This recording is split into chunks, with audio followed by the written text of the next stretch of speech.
Oi pessoal, hoje eu quero falar com vocês sobre um assunto interessante que é a relação entre temperaturas frias, como essas que nós estamos vivendo atualmente no Brasil na maior parte das cidades, e o risco cardiovascular.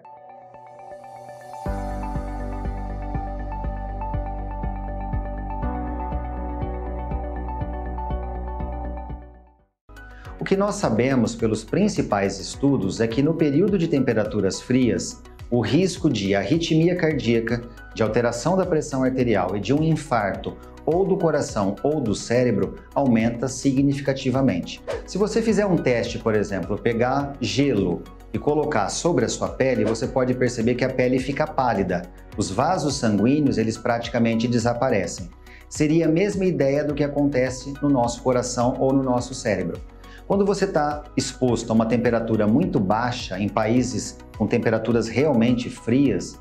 no Brasil a gente tem aí uma variedade de temperaturas, mas estamos vivendo um pouco de frio atualmente. Se você não estiver bem agasalhado, bem protegido e bem alimentado, há um risco desse choque térmico entre o frio e a nossa temperatura corpórea produzir um aumento do risco de arritmias. Então você começa a ter palpitações, batedeiras, desconforto no peito, falta de ar. Você pode ter um desequilíbrio da sua pressão arterial, aí você começa a sentir um peso na cabeça, uma dor de cabeça, mal-estar, que pode estar relacionado a um aumento da pressão arterial. E em casos mais graves, você pode ter sintomas compatíveis com um infarto do coração, como por exemplo a dor no peito do lado esquerdo, que irradia para o braço esquerdo, aquele mal-estar geral, aquela sudorese importante, e você pode também ter um risco aumentado para o derrame cerebral, e você pode perceber que muda a sua força para falar, força nos braços, força nas pernas, denotando realmente a ocorrência de um acidente vascular cerebral. É muito comum no período de frio o pessoal querer se exercitar com poucas roupas nos parques,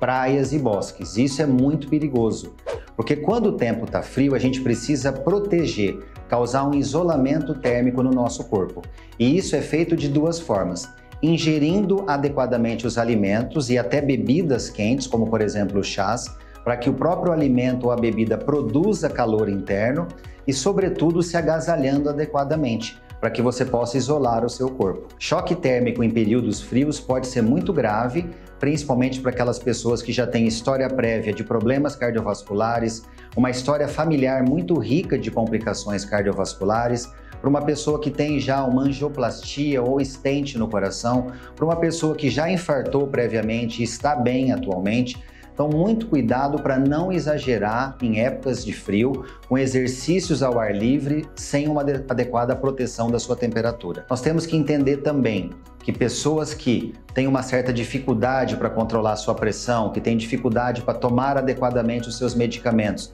mas que querem correr, fazer atividades aeróbicas no frio, precisam obrigatoriamente ter o aconselhamento prévio do seu cardiologista e, mais do que um aconselhamento, fazer todos os exames complementares que possam dar a essa pessoa e ao seu cardiologista a segurança quanto ao seu risco cardiovascular. Nós não podemos, de uma forma geral, generalizar e dizer que todo mundo, em qualquer circunstância, em temperaturas frias, pode se exercitar de qualquer forma, principalmente na forma aeróbica. Tome cuidado, porque existe um patamar elevado de mortes cardiovasculares nas temperaturas frias, seja pela doença em si do coração, ou seja pelo abuso ou exagero da pessoa em se expor ao frio e fazendo exercícios sem um adequado planejamento com o seu cardiologista.